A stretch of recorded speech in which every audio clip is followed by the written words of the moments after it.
Assalamualaikum warahmatullahi wabarakatuh. Waalaikumsalam warahmatullahi wabarakatuh. Bismillahirrahmanirrahim. Alhamdulillahi rabbil alamin. Wassalatu wassalamu ala ashrafil anbiya'i wal mursalin, Sayyidina wa maulana Muhammadin wa ala alihi wa ashabihil mujahidin at-tahirin, amma ba'du. Saudara-saudara kaum muslimin rahimakumullah. Pada pertemuan kali ini kita akan membicarakan riwayat Nabi Adam alaihi salam.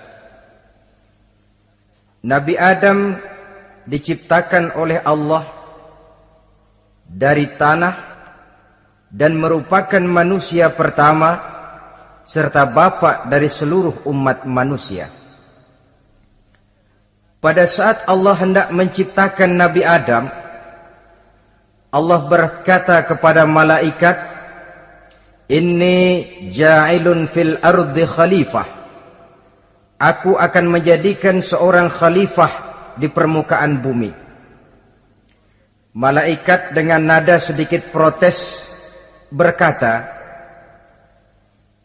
"Ataj'alu fiha may yufsidu fiha wa yasfiku ad-dima wa nahnu nusabbihu bihamdik wa nuqaddisu lak." Tuhan, apa perlunya engkau ciptakan seorang khalifah di permukaan bumi? Kelak kalau mereka berkembang biak, kerjanya hanya akan melakukan kerusakan, menumpahkan darah, saling bermusuhan satu sama lain. Sedangkan kami, kata malaikat, sudah cukup bertasbih memuji kebesaranmu. Allah kemudian menjawab, "Inni a'lamu ma la ta'lamun." Aku lebih tahu tentang apa yang kalian semua tidak mengetahuinya. Setelah diciptakan Nabi Adam daripada tanah, ditiupkan roh, maka Allah kemudian mengajarkan kepada Nabi Adam berbagai macam ilmu pengetahuan. Wa 'allama Adam al-asma'a kullaha. Kemudian Allah mengajarkan Nabi Adam nama-nama segala sesuatu. Nama merupakan simbol daripada ilmu pengetahuan. Nabi Adam akan dijadikan khalifah di permukaan bumi, maka dibekali oleh Allah Subhanahu wa taala al-asma'a kullaha, nama-nama segala sesuatu. Yang dimaksud di sini ialah al-ulumal katsirah, ilmu pengetahuan yang banyak. Malaikat pada mulanya protes. Kami kan sudah cukup bertasbih Tuhan. Kami kan sudah cukup memujimu. Untuk apa lagi membuat manusia sebagai khalifah di permukaan bumi? Seolah-olah malaikat tidak setuju. Allah yang maha tahu rahasia segala sesuatu memberikan vonis, aku lebih tahu tentang apa yang kalian semua tidak tahu. Oleh karena Nabi Adam dipersiapkan untuk menjadi seorang khalifah di permukaan bumi, maka dibekali oleh Allah dengan ilmu pengetahuan. Begitu Nabi Adam dan begitu kita. Karena bukan cuma Nabi Adam, kita pun oleh Allah dijadikan sebagai khalifah-khalifah di permukaan bumi ini. Yang nilai kekhalifahan kita bergantung kepada kondisi kita masing-masing. Ada orang yang menjadi khalifah level internasional, menjadi pemimpin dunia Islam. Ada orang menjadi khalifah level nasional saja. Ada khalifah tingkat kota saja, ada khalifah tingkat kecamatan, ada khalifah tingkat RW, RT, sekurang-kurangnya khalifah untuk tingkat rumah tangga masing-masing. Nah, tanpa membekali diri dengan ilmu pengetahuan, jangan berharap kita akan bisa melaksanakan tugas sebagai khalifah di permukaan bumi ini. Apapun saja, Nabi mengajarkan, man aradad dunya fa'alaihi bil ilmi, wa man aradal akhirata fa'alaihi bil ilmi, wa man aradahuma fa'alaihi bil ilmi. Siapa yang menginginkan dunia harus dengan ilmu. Yang menginginkan akhirat juga harus dengan ilmu. Yang menginginkan dunia akhirat juga harus dengan ilmunya. Tanpa dasar ilmu, maka manusia tidak akan bisa menjalankan tugas kekhalifahan. Setelah diajarkan Adam nama segala sesuatu, dikonfrontir, dihadapkan dengan malaikat. Hei malaikat, kalau tadi kamu bilang buat apa perlunya menciptakan khalifah? Nih bentuknya. Adam. Sekarang hei malaikat, coba kamu sebutkan nama segala sesuatu ini yang ada di sini ini. Malaikat berkata, Subhanaka la ilma lana illa ma 'allamtana. Ya Allah, kami tidak punya ilmu, kami tidak tahu semua itu kecuali apa yang telah Engkau ajarkan kepada kami. Kalau kamu tidak sanggup, Adam, sebutkan nama-nama semua itu. Adam menyebutkannya dengan lancar.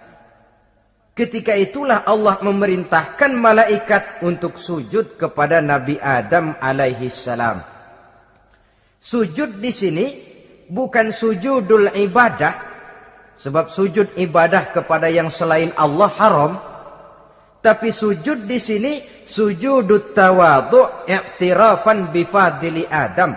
Sujud merendahkan diri sebagai pengakuan terhadap keutamaan dan kelebihan Nabi Adam. Maka orang yang banyak ilmunya lebih utama dari orang yang hanya banyak ibadahnya. Bahkan iblis lebih takut kepada orang alim yang sedang tidur daripada orang goblok yang lagi ibadah. Model ini diceritakan dalam Ihya-nya Imamul Ghazali. Iblis masuk ke masjid mau menggoda orang lagi sholat. Sudah masuk di pojok masjid, dia lihat orang lagi tidur. Ngacir iblis keluar, cepat benar. Pucat mukanya. Ketemu di jalan sama temannya. Kenapa lari, Mas?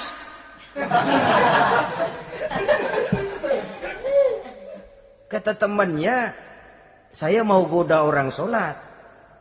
Lalu tiba-tiba di pojok masjid saya lihat ada orang lagi tidur. Saya takut betul sama itu orang. Lari saya keluar. Loh, sama yang sembahyang sampean nggak takut, kok sama yang tidur takut bagaimana? Yang tidur itu orang alim. Yang lagi sembahyang itu orang goblok. Oh, godain orang goblok, saya colek juga dia lupa sembahyang. Tapi orang alim ini saya takut betul. Lah kalau diukur dengan malaikat waktu itu Nabi Adam, ibadahnya lebih banyak malaikat, jelas. Sudah bertasbih, sudah bertahmid malaikat. Nabi Adam baru diciptakan. Tapi kenapa Allah perintah malaikat sujud kepada Adam? I'tirafan bi fadli Adam. Keutamaan Nabi Adam. Pantas untuk diserahi tugas sebagai khalifah mengatur kehidupan di muka bumi. Kalau malaikat yang jadi khalifah di dunia ini, nggak rame dunia.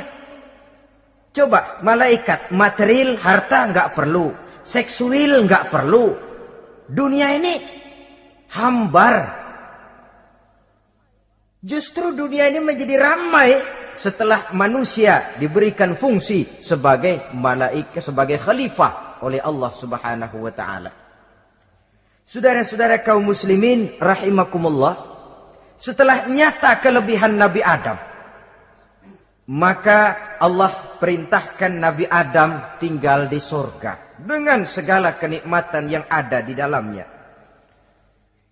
Tapi lantaran sendirian, kesepian Nabi Adam ini. Allah Maha Tahu, maka diciptakannya pasangannya, yaitu Siti Hawa dari tulang rusuk yang sebelah kiri. Sehingga Nabi pernah pesan begini, Istausu bin nisa fa innahunna khuliqna min dhil'in. Hati-hati kamu ngadepi perempuan. Yang tolong dengar nih yang laki-laki, yang perempuan belaga budak aja dulu lah. Hati-hati kamu ngadepi perempuan. Fa innahunna khuliqna min dhil'in, karena perempuan diciptakan dari tulang rusuk sebelah kiri. Apa watak tulang rusuk? Tulang rusuk itu kan bengkok. Perempuan tuh begitu, didiemin aja bengkok terus, dikerasin patah.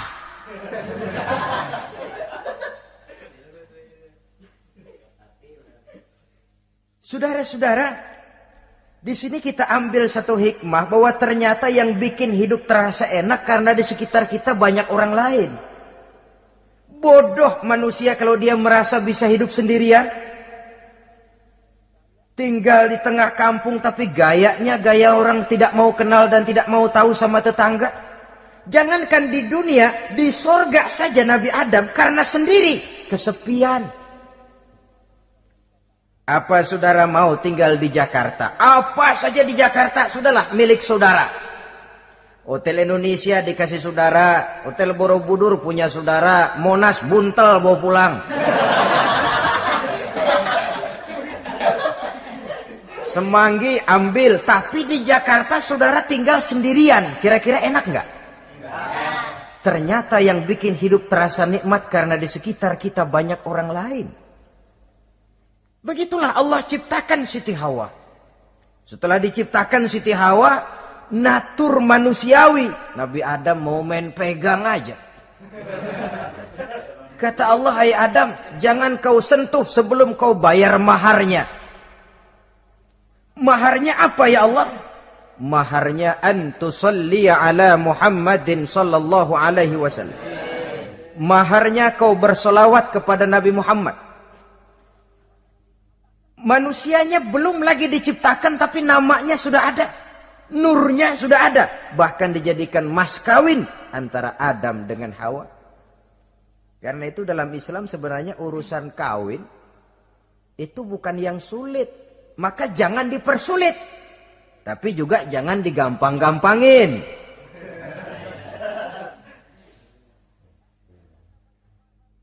Artinya yang namanya mahar ini, walaupun cuma sebentuk cincin besi kalau orang sangat tidak mampu. Bahkan dengan mengajarkan Fatihah saja sah sudah. Saya terima nikahnya Fulanah binti Fulan, dengan mas kawinnya saya ajarkan dia surah Fatihah. Kalau memang kere betul, tidak punya apapun, sah sudah itu. Agama ini mudah, karena itu jangan dipersulit, tapi juga jangan digampang-gampangin. Setelah itu Allah memerintahkan, ya Adam uskun anta wa zawjukal jannah. Hai Adam, kau dan istrimu tinggallah dalam surga. Wa kula minha ragadan haitsu syi'tuma. Segala makanan yang ada di dalamnya boleh kau makan. Pakaian yang aneka warna boleh kau pakai. Nikmati seluruh fasilitas yang ada di surga ini. Cuma atu aja Adam. Yang lain boleh dah. Mau ngapa pakai atu aja jangan. La taqraba hadhihi syajarah. Jangan kamu dekati pohon khuldi itu. Dekat saja jangan. Apalagi sampai metik. Jangan Adam.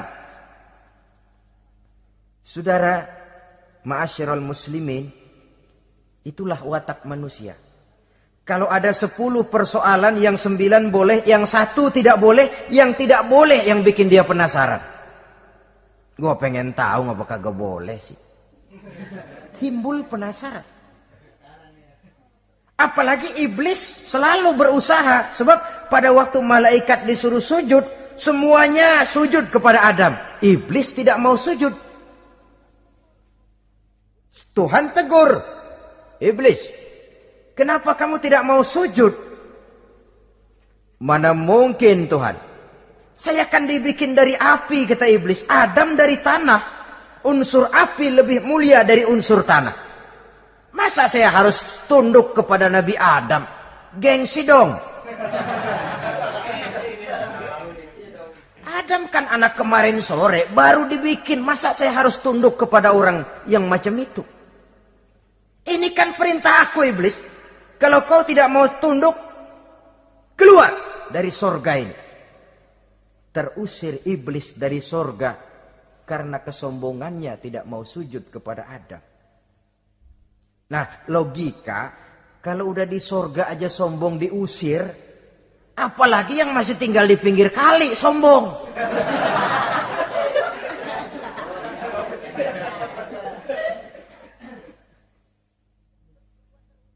Tapi sejak peristiwa terusirnya itu, iblis bikin proklamasi. Apa proklamasi iblis? Rabbi fanzirni ila yaumi yub'asun. Ya Allah, gara-gara Adam saya diusir dari surga. Saya minta kepadamu ya Allah, beri saya kesempatan sampai hari manusia dibangkitkan. Kata Tuhan, innaka minal munzarin. Oke, silakan. Mau apa iblis? Rabbi bima aghwaytani la uzayyinanna lahum fil ardi wa la ughwiyannahum ajma'in. Ya Tuhan, disebabkan engkau telah menyesatkan aku, akan aku hiasi mereka manusia dengan kejahatan yang ada di muka bumi ini, dan aku akan sesatkan mereka semua. Ini proklamasi iblis. Gara-gara Adam saya terusir dari surga, maka sejak saat ini Adam dan seluruh keturunannya musuh bebuyutan saya. Akan saya lakukan segala macam cara untuk menggelincirkan manusia agar mereka menjadi orang yang engkau murkai ya Allah. Kemudian Allah memberikan jawaban. Dialog ini saudara bisa lihat dalam surah Al-Hijr ayat 40, 41 sampai 44. Kata Allah apa? Inna ibadi laisa laka alaihim sultanun illa man ittaba'aka minal ghawin. Silahkan iblis.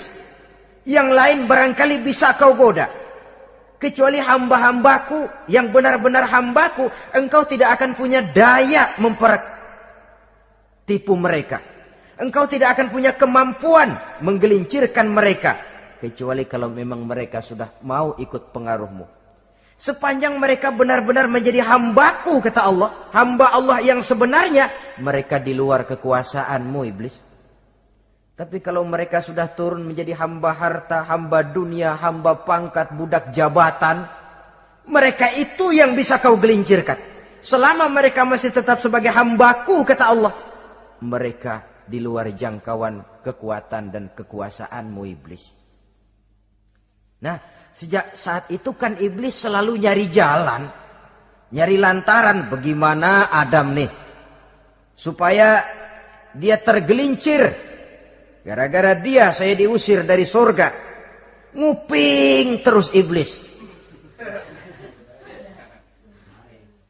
Sampai akhirnya dia dapat berita tentang dilarangnya Nabi Adam mendekati pohon khuldi itu.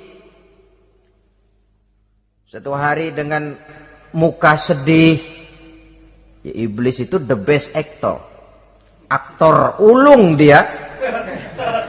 Dengan roman muka sedih, dia datang kepada Nabi Adam dan Siti Hawa. Kata Nabi Adam, iblis, ente kok tampangnya demek amat sih?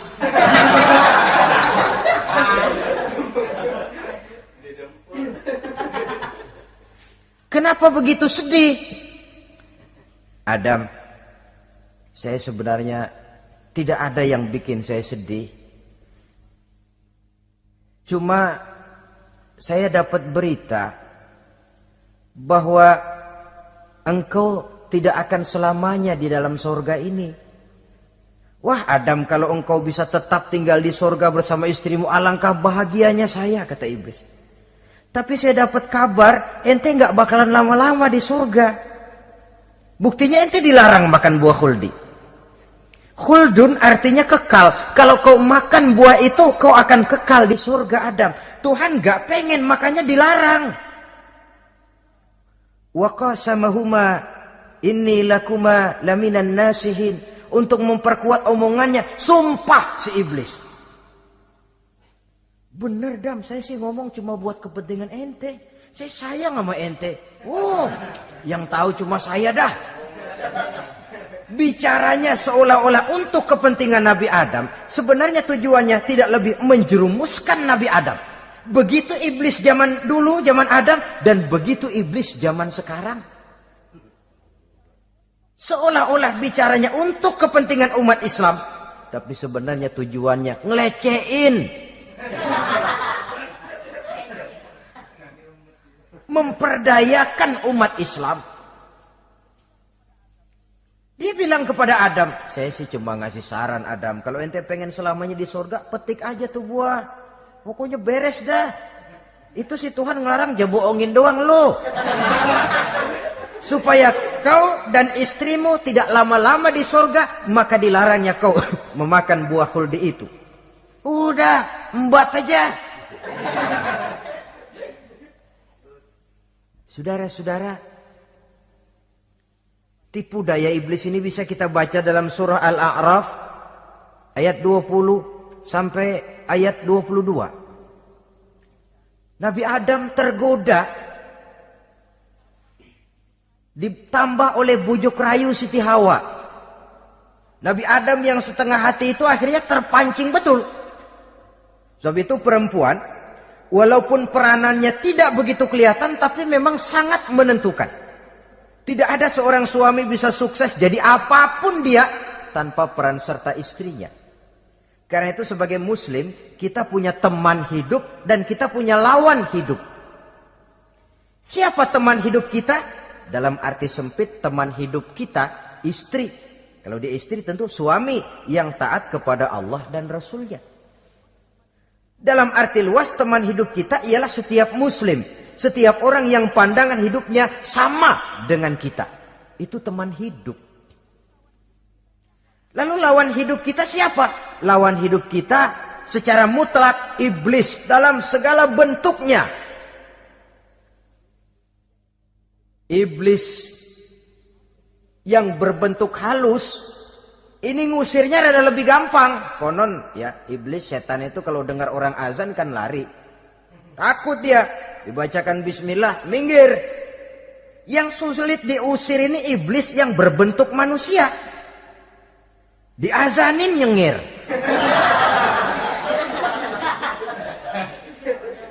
Gawat ini.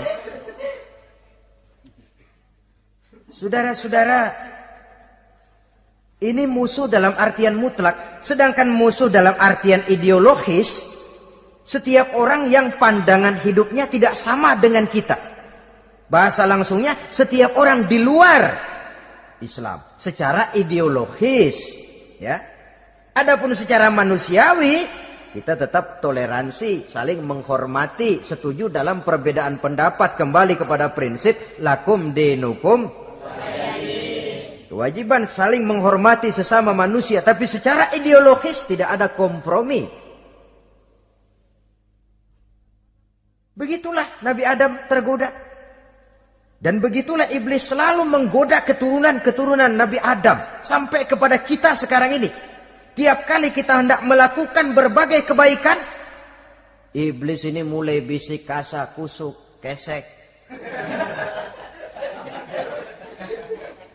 Saudara tadi dari rumah mau berangkat niat dengerin ceramah macam ini. Apa dikira iblis enggak?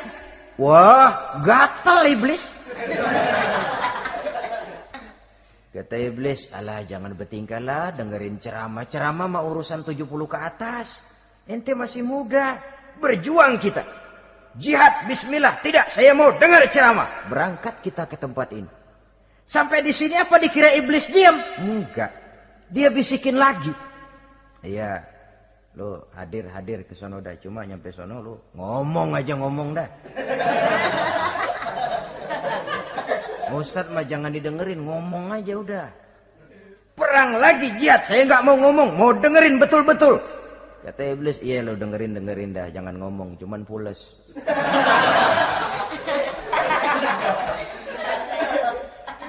Segala macam cara dilakukan oleh iblis untuk menggelincirkan manusia. Ketika Nabi Adam mengambil buah khuldi itu, datanglah murka Allah. Adam, seolah-olah kalau bahasa kita, kelewatan kamu Adam. Dari belum ada aku ciptakan kau. Barangkali kau merasa kesepian, aku ciptakan Hawa. Aku tinggikan derajatmu dari malaikat sampai malaikat sujud kepadamu. Aku perintahkan kau tinggal di sorga dengan seluruh fasilitas yang ada di dalamnya. Cuma satu yang aku minta, jangan dekati pohon khuldi, engkau tidak sanggup Adam. Keluar dari sorga ini. Terusir Nabi Adam dan Siti Hawa dari sorga. Turun ke dunia ini. Turun terpisah lagi. Ya Allah. Orang itu kalau biasa susah, ketemu susah sih emang lalab namanya. Makanannya. Tapi biasa seneng ketemu susah. Ini yang kalau tidak kuat mental. Tengoklah zaman sekarang kan nih. Kalau tuan-tuan rajin baca pos kota. Kayaknya nyawa murah bener. Pasal duit 100, nyawa hilang.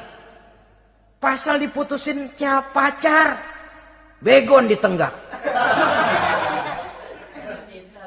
Gantung diri pakai tali plastik. Murah betul kelihatannya jiwa itu. Sehingga pantas kalau Nabi pernah katakan irhamu salasatan minan nas, sayangilah 3 macam manusia. Pertama, azizan zalla, orang mulia yang jatuh hina. Pejabat tinggi kalau pensiun kesian bener. Ya Allah. Udah nggak ada yang ngasih hormat, tanda tangan nggak laku. Azizan zalla. Orang mulia yang jatuh hina. Yang kedua, ghaniyan qad iftaqara. Orang kaya jatuh miskin. Dari hidup serba ada jatuh melarat. Yang ketiga, faqihan yal'abu bihil juhal. Ahli fikih ngerti hukum tapi dipermainkan oleh orang-orang bodoh yang kebetulan punya kekuasaan. Kalau keluar fatwa sesuai dengan pesan sponsor. Yang halal bisa jadi haram, yang haram dibikin remeng-remeng. Ahli fikih dipermainkan oleh orang bodoh. Kasihan betul. Terpisah Adam dengan Hawa ini. Adapun Nabi Adam turun menyesal dengan seluruh kesalahannya. Sujud, taubat, menangis. Menurut riwayat 300 tahun beliau sujud. Seraya membaca Rabbana zalamna anfusana wa illam taghfir lana wa tarhamna lanakunanna minal khasirin. Ini doanya Nabi Adam. Ya Allah, kami telah zalim kepada diri kami sendiri. Andai kata engkau tidak kasihan, tidak memberikan ampun kepada dosa yang kami lakukan, sungguh kami termasuk ke dalam golongan orang-orang yang rugi. Ini yang dibaca Nabi Adam dalam taubatnya. Di akhir taubatnya, Nabi Adam munajat kepada Allah. Ya Allah, dengan kebesaran Muhammad ampunilah dosa saya. Allah tegur, kaifa araftahu ya Adam walam akhluqhu. Dari mana kau bisa tahu nama Muhammad Adam padahal aku ciptakan saja belum manusianya. Kata Nabi Adam, pertama ketika engkau ciptakan saya, engkau tiupkan ruh ke dalam jasad saya, terbuka mata saya memandang ke bawah arasmu. Di sana nampak dengan jelas tertulis di kaki arasmu, La ilaha illallah Muhammadur Rasulullah. Taulah saya bahwa Muhammad ini orang yang paling dekat dengan engkau ya Allah. Sampai namanya bergandengan dengan namamu di kaki arasmu. Yang kedua, ketika saya hendak menyentuh Hawa, kau juga yang mengatakan jangan kau bayar maharnya sebelum kau bersolawat kepada beliau. Saudara hadirin yang saya hormati, Nabi Adam diterima taubatnya oleh Allah. Kemudian dipertemukan kembali dengan Siti Hawa setelah sekian lama berpisah. Pertemuan itu terjadi di satu dataran luas, di satu padang yang luas, yang sampai sekarang dinamakan dengan Padang Arafat. Tempat para ibadah haji melakukan wukuf, yaitu puncak pelaksanaan ibadah haji. Dan pertemuan itu sendiri terjadi di atas sebuah bukit kecil yang diabadikan dengan nama Jabal Rahmah di kawasan Arafat itu. Di atas Jabal Rahmah itu ada satu monumen kecil untuk mengabadikan pertemuan Nabi Adam dengan Siti Hawa. Lalu tinggallah keduanya di permukaan bumi ini. Oleh Allah diberikan karunia keturunan yang banyak. Dan tiap kali lahir kembar. Kembarnya laki perempuan, laki perempuan, laki perempuan. Dari sinilah berkembang biak manusia. Di mana di zaman Nabi Adam perkawinannya silang. Karena tentu tidak ada manusia lain. Perkawinan silang itu artinya kalau si A dan B, A ini laki, B perempuan, kemudian lahir kembar kedua antara C dengan D, maka begitulah yang A dikawinkan dengan D, yang C dikawinkan dengan B. Perkawinan silang. Tidak boleh perkawinan yang kembar sama waktu dilahirkan. Nah, di antara putra-putra Nabi Adam yang kemudian juga membuat sejarah, yaitu Habil dan Qabil. Habil, saudara kembarnya namanya Labuda, perempuan. Qabil, saudara perempuannya Iklimah. Menurut hukum perkawinan waktu itu harus silang. Habil harus kawin dengan Iklimah dan Qabil harus kawin dengan Labuda. Tapi Qabil protes. Dia kepengen kawin dengan saudara kembarnya sendiri. Dalam arti yang sama-sama dilahirkan dengan dia, yaitu Iklimah. Kenapa? Karena kebetulan rupa Iklimah ini lebih cantik daripada Labuda. Protes kepada ayahandanya Nabi Adam. Abah, saya tidak terima, saya harus kawin dengan Iklimah. Tidak Qabil, kamu harus kawin dengan Labuda. Enggak mau. Kenapa dengan Labuda? Kurang kece.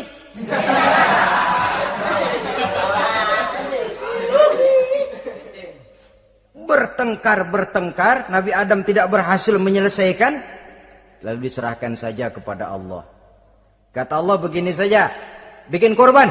Kamu berdua, Habil, Qabil. Siapa yang korbannya aku terima, dia boleh kawin sama Iklimah. Ternyata korban yang diterima adalah korbannya Habil. Jadilah Habil kawin dengan Iklimah. Tapi Qabil tidak puas. Dendam kesumatnya timbul, iblis ngilikin. Kresek. Akhirnya dibunuh saudaranya Habil ini. Inilah sejarah pembunuhan pertama dalam kehidupan manusia. Qabil membunuh Habil. Habis dibunuh bingung. Bagaimana naruhnya ini mayat? Allah lalu memberikan petunjuk. Dalam Al-Maidah ayat 31 itu dijelaskan. Ada burung gagak berantem sama burung. Yang satu mati. Nah, oleh yang masih hidup, tanah ini dicakar-cakar sama kakinya dan sama paruhnya. Sehingga berbentuk lubang, bangkai saudaranya itu dimasukin ke lubang itu lalu diuruk lagi pakai tanah. Oleh cakar kakinya dan paruhnya itu. Sehingga Qabil, cara ini bisa. Itulah sejarah penguburan pertama dalam perkembangan manusia. Oleh karena itu, Nabi memberikan penjelasan, man sanna sunnatan hasanatan falahu ajruha wa ajru man amila biha wa fi riwayatin wa ajru man tabi'aha. Siapa orang yang melakukan satu kebajikan, dia akan mendapat pahala dan pahala dari orang-orang yang mengikuti kebaikannya. Misalnya saudara membentuk pengajian. Ramai pengajian saudara. 1000 orang yang datang ngaji, 1000 orang saudara dapat pahala. Sponsor kebaikan. Sebaliknya, wa man sanna sunnatan sayyi'atan falahu ismuha wa ismu man amila biha, ay wa ismu man tabi'aha. Siapa yang memulai suatu kejahatan, dia akan mendapat dosa dan dosa dari orang-orang yang melakukan atau mengikuti kejahatannya. Umpamanya saudara mengadakan pesta. Lalu dalam pesta itu terjadi segala macam maksiat, maka seluruh maksiat yang terjadi malam itu di tempat itu, saudara ikut dapat dosanya. Kenapa? Sponsor. Tiap kali ada pembunuhan, Qabil dapat andil dosa. Kenapa? Sponsor. Tapi kalau dua orang muslim, ini masalahnya Habil nggak ngelawan kan, dibunuh. Tapi kalau dua orang muslim berkelahi, kata Nabi apa? Apabila dua orang muslim saling berbunuh-bunuhan, maka al-qatil wal maqtul finnar. Baik yang membunuh ataupun yang dibunuh, dua-duanya neraka. Sahabat heran, ya Rasul, kalau yang ngebunuh masuk neraka pantas, tapi ini yang dibunuh kenapa neraka juga? Soalnya sama-sama niat, cuman keduluan aja. Itu kan masalahnya. Andai kata dia nggak terbunuh, dia yang akan membunuh. Niat itu sudah ada. Nah kalau Habil ini dia tidak punya niat membunuh, dia memang dibunuh oleh Qabil. Saudara-saudara kaum muslimin rahimakumullah. Lalu dari situlah berkembang biak keturunan Nabi Adam alaihi salam. Sehingga dengan demikian bisa kita katakan sebagai satu konklusi. Pertama, bahwa manusia adalah makhluk Allah yang menempati kedudukan tertinggi dan berasal dari Nabi Adam sebagai manusia pertama. Dengan malaikat sekalipun manusia sebenarnya lebih tinggi. Kapan? Kalau dia tetap benar-benar sebagai hamba Allah yang membekali diri dengan ilmu pengetahuan. Laqad khalaqnal insana fi ahsani takwim. Kami ciptakan manusia dalam bentuk yang paling baik. Dan ketinggian manusia itu tidak ditentukan oleh bahan-bahan dari mana manusia diciptakan, tapi ditentukan oleh adanya roh yang ditiupkan ke dalam jasadnya dan kemampuan yang ditimbulkan oleh nilai-nilai rohaniah tadi. Kalau secara biologis kita ini semua bahannya sama. Dari saripati mak tanah yang menghasilkan buah yang dimakan oleh mak bapak kita, membentuk hormon, menghasilkan sperma, terjadi kerjasama yang baik antara ibu dan bapak, sehingga kemudian melahirkan kita ke alam dunia ini. Secara biologis bahan kita sama, dan tidak itu yang menentukan ketinggian manusia. Walaupun keturunan juga mempengaruhi, sebab sekarang ada istilah ramai orang bicara bayi tabung. Dan majelis ulama sudah memberikan fatwa kalau spermanya itu berasal dari sang bapak, tidak jadi masalah. Tapi kalau dari orang lain, haram. Yang lebih celaka lagi di negara maju, tidak lewat proses alam rahim. Jadi dalam satu tabung yang diberikan suhu yang mirip dalam kandungan, di situ dipertemukan antara sperma, air mani laki-laki, dengan ovum, air mani perempuan. Diberikan suhu yang mirip dalam kandungan, dan itu diharapkan bisa menghasilkan manusia lewat tabung kaca itu. Saya tidak sanggup bayangkan kalau sekarang orang tanya usul asal-usul kita, kan kita masih enak jawab. Kamu anak siapa? Oh, bapak saya Fulan, ibu saya Fulana. Oh, kenal saya. Tapi manusia yang akan datang kalau proyek ini berhasil, bapakmu siapa? Enggak tahu, saya dulu keluar dari tabung, Pak. Rendah betul martabat manusia. Sama saja dengan ada perempuan pernah protes, Pak, Islam itu enggak adil katanya. Kenapa? Masa dalam Islam laki-laki boleh kawin lebih dari satu, tapi perempuan enggak boleh kawin lebih dari satu? Supaya sama-sama adil, boleh dong perempuan punya laki lebih dari satu. Saya bilang, justru disitulah Islam itu hendak menjaga martabat manusia. Kalau seorang suami punya istri empat-empatnya lalu hamil, bapaknya jelas. Tapi kalau perempuan satu punya suami 4 lalu hamil, bapaknya yang mana ya?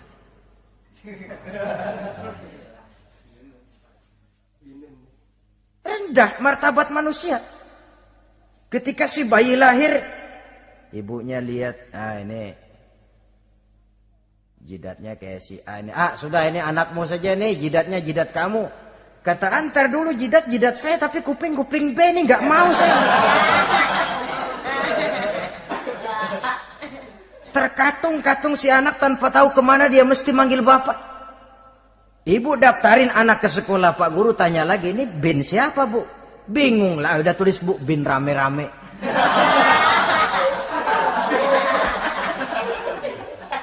Kan rusak martabat manusia kalau sudah begitu.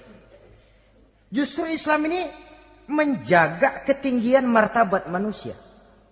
Jadi manusia itu fi ahsani takwim. Kapan? Kalau dia bisa menjaga kehambaannya di hadapan Allah dengan melaksanakan fungsi sebagai khalifah di permukaan bumi. Tapi bila dia sudah tidak lagi menjadi hamba Allah, tidak lagi berfungsi sebagai khalifah, dia sudah masuk summa radadnahu asfala safilin. Kami kembalikan ke tempat yang paling rendah, lebih rendah dari binatang sekalipun. Kalau dia tetap menjaga posisinya lebih tinggi dari malaikat, malaikat saja sujud kepada Nabi Adam, apalagi kepada makhluk-makhluk yang lain manusia ini. Tapi kalau dia tidak pandai, lebih rendah daripada binatang. Inilah uniknya makhluk bernama manusia. Dengan posisinya dia bisa menjadi lebih tinggi dari malaikat, tapi juga dia bisa meluncur lebih rendah daripada binatang. Untuk menjaga itulah diperlukan agama dalam kehidupan kita sekarang ini. Bukan cuma sebagai lipstick, tapi sebagai pedoman, sebagai way of life yang akan mewarnai cara kita berpikir, state of mind, rule of thinking, cara kita memandang kehidupan ini diwarnai oleh nilai-nilai agama. Dengan demikian, maka manusia bukan keturunan kera. So, ada satu teori namanya teori evolusi yang disampaikan buat pertama kali oleh Charles Darwin. Dia mengemukakan teori bahwa perkembangan kehidupan sesungguhnya di dunia ini menunjukkan mata rantai yang utama melalui apa yang dia namakan seleksi alamiah. Mula-mula dari ikan, melalui seleksi ke amfibi, dari amfibi ke reptil, dari reptil ke mamalia, dari mamalia ke mamalia kecil, dari mamalia kecil ke primat, dari primat ke monyet, dari monyet menjadi Homo erectus. Ini teori Darwin. Tapi dia tidak jelas-jelas mengatakan bahwa manusia keturunan monyet, hanya seketurunan. Seketurunan kan tidak berarti keturunan. Begini saja. Toyota Kijang sama Toyota Corolla itu seketurunan. Tapi Corolla dengan Kijang kan lain. Cuma seketurunan. Dalam arti sumbernya sama. Makhluk yang tidak tahan seleksi alam, oleh udara yang sangat dingin, perkembangan cuaca yang sangat panas, gempa bumi dan sebagainya, seleksi alam dia namakan, hilang, musnah dari peredaran. Seperti ada binatang raksasa itu dinosaurus, sekarang kan cuma tinggal dongeng saja, tinggal nama atau kerangka. Itu oleh seleksi alam dia nggak lulus, hilang. Yang bertahan, yang lulus seleksi alam. Manusia walaupun kecil yang lulus seleksi alam ini. Biar dihantam gempa bumi, angin topan, tetap aja ngejedok. Nah, teori Darwin ini, teori evolusi ini didukung dan dibuktikan oleh peninggalan fosil atau binatang dan tumbuhan yang hidup dan mati selama perkembangannya. Dari bentuk organik pertama hingga pendahulu terdekat daripada manusia. Tapi ada satu kelemahan dari pokok daripada teori evolusi ini. Pertama, garis perkembangan dari Homo erectus, yakni manusia jalan tegak, semacam gorila gitu, sampai kepada manusia mutaakhir masih belum menentu. Artinya, okelah, kalau manusia seketurunan dengan kera, batas antara manusia yang wujud sekarang dengan manusia purba itu apa? Yang menjadi penghubung. Monyet tidak mungkin. Ini dianggap mata rantai yang hilang, missing link namanya dalam istilah ilmiahnya. Dan ini masih dicari sampai sekarang. Kalau pendahulu terdekat manusia mutaakhir ini manusia purba, katakan Homo erectus, manusia jalan tegak. Lalu generasi sudah itu sebelum berbentuk manusia apa? Ternyata sampai sekarang masih ada missing link, mata rantai yang hilang. Lalu yang kedua, teori evolusi berhenti kepada manusia mutaakhir. Kalau memang kita manusia sekarang ini hasil evolusi, tentu kita akan terus berevolusi lagi. Dan akan jadi apa kita nanti? Ternyata sudah ribuan tahun manusia tetap manusia begini-begini aja. Tidak berevolusi kita ini. Apa lalu matanya jadi cuma satu di tengah? Hasil evolusi? Kan tidak. Tidak berevolusi. Jadi kembali kepada Quran, manusia pertama adalah Nabi Adam. Dan manusia-manusia berikutnya keturunan daripada Nabi Adam. Dan bukan hasil evolusi daripada monyet. Juga tidak akan berevolusi kemana-mana. Kalau demikian benarkah teori evolusi? Untuk mengatakan mutlak benar bukan wewenang kita. Untuk mengatakan salah total juga kebenaran ilmu adalah relatif sebagai relatifnya daya pikir manusia. Di samping dia harus membuktikan kebenarannya, maka kebenaran ilmiah adalah kebenaran yang relatif dan temporer. Contoh kecil saja. Dulu orang berteori bahwa bagian yang terkecil dari suatu benda namanya molekul, kan begitu? Molekul ini nggak bisa dibagi-bagi. Bagian yang paling kecil dari suatu benda namanya molekul. Ilmu terus berkembang. Ternyata molekul sebenarnya terdiri daripada atom. Atom itulah bagian terkecil dari suatu benda yang nggak bisa dibagi-bagi lagi. Nah, berubah sudah teori pertama. Tidak jadi molekul sekarang, atom. Belakangan rupanya atom masih tersusun dari partikel-partikel. Partikel inilah bagian yang terkecil dari satu benda. Berubah lagi sudah. Dan tidak mustahil akan ada penemuan bahwa partikel pun masih bisa dibagi-bagi lagi. Begitu juga dengan teori evolusi ini. Sehingga beberapa ahli semacam Dr. Charles Oxnard, Dr. Jane Paul Hallett dari Chicago dan California, mereka sudah membantah teori evolusi ini. Namun masalah paling pokok dari kita ialah kita diciptakan oleh Allah berasal dari Nabi Adam alaihi salam. Nabi Adam diciptakan dari tanah. Dan kita bukan hasil dari evolusi, juga tidak akan berevolusi.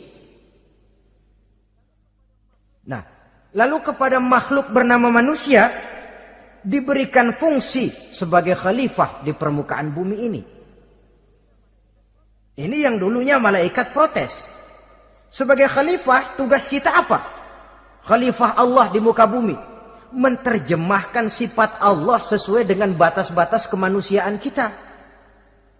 Allah Maha Pengasih. Berusahalah kita pengasih kepada makhluk sesuai dengan batasan manusiawi kita. Allah Maha Menolong. Ringan tanganlah kita menolong orang yang memerlukan sesuai dengan batas kemampuan kita. Fungsi khalifah. Untuk bisa berfungsi sebagai khalifah secara baik, kita harus mempunyai modal yang dinamakan ilmu pengetahuan. Dan Islam sangat menggalakkan itu. Jauh dulu 14 abad yang lalu, dari desa kecil yang bernama Mekah yang peta belum muat, orang di dunia belum kenal, sudah keluar seruan utlubil ilma walau bisin, tuntutlah ilmu walaupun di negeri Cina. Ngomong Cina di Mekah, padahal Mekah waktu itu belum masuk peta, belum dikenal orang.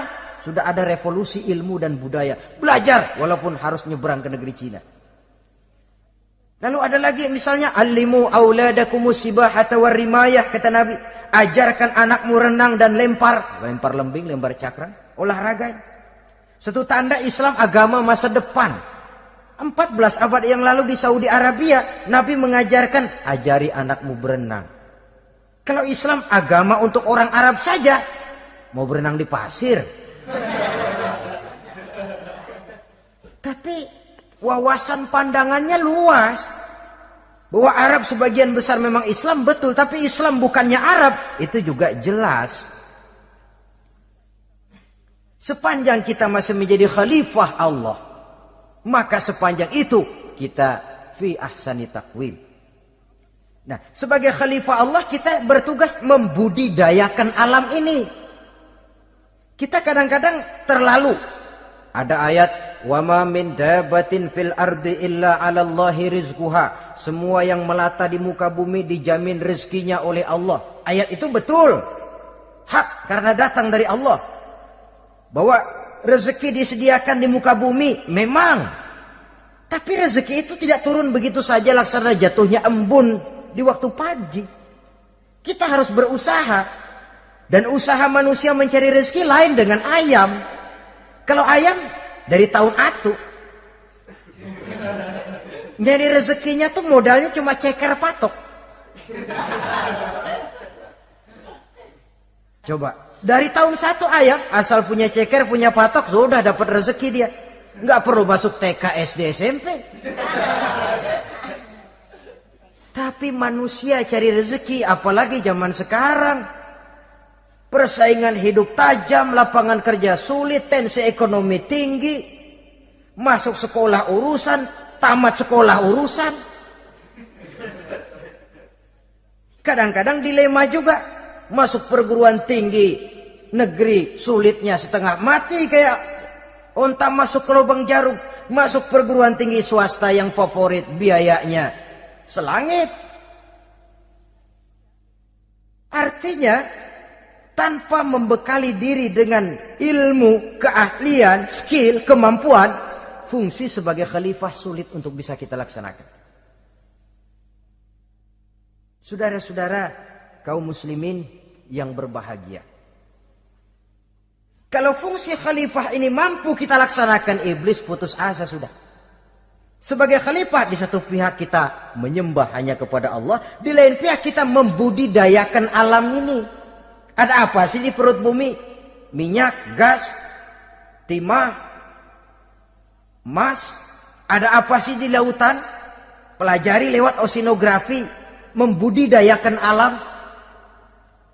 Air sungai supaya arusnya nggak mengalir mubazir. Ada manfaatnya, bisa menimbulkan energi yang menghasilkan tenaga listrik. Bisa mengairi persawahan, irigasi. Bikin apa? Bikin dam, membudidayakan alam. Tapi juga mengislamkan budidaya itu. Bahasanya mengkulturkan natur, mengislamkan kultur. Membudidayakan alam dan mengislamkan budi dan budaya manusia ini. Sehingga apapun yang kita kelola dari alam ini nantinya akan untuk menunjang tugas sebagai khalifah, sujud kepada Qadhi Rabbul Jalil.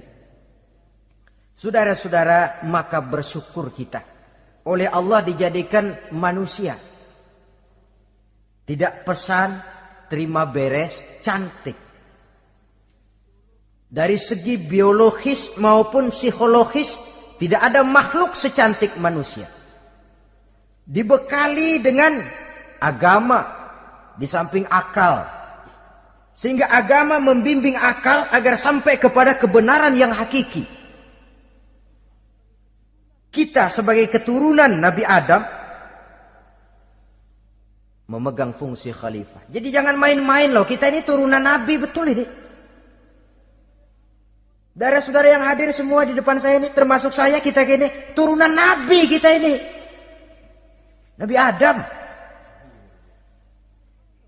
Jangan main-main loh. Turunan Nabi gini-gini. Nabi Adam.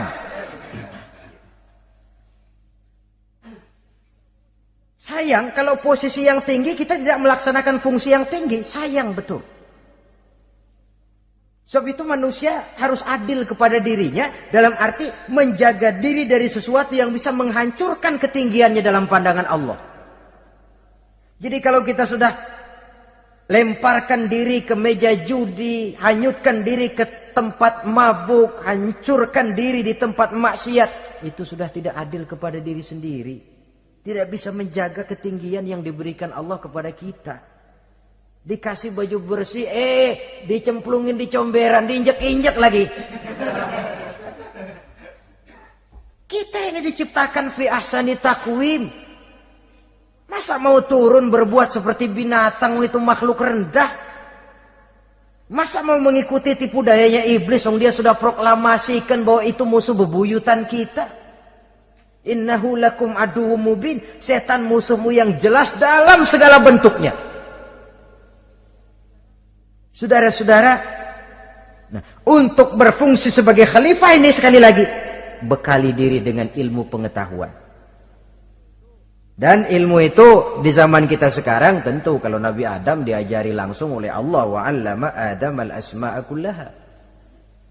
Lah kalau kita mau nunggu Tuhan ngajarin, geblek terus. Ya tidak mustahil Allah memberikan ilmu yang disebut ilmu laduni ya. Transfer. Langsung Allah memberikan kepada seorang hamba, membukakan pintu hatinya. Tapi bukan potongan kayak kita yang dapat ilmu laduni macam begitu.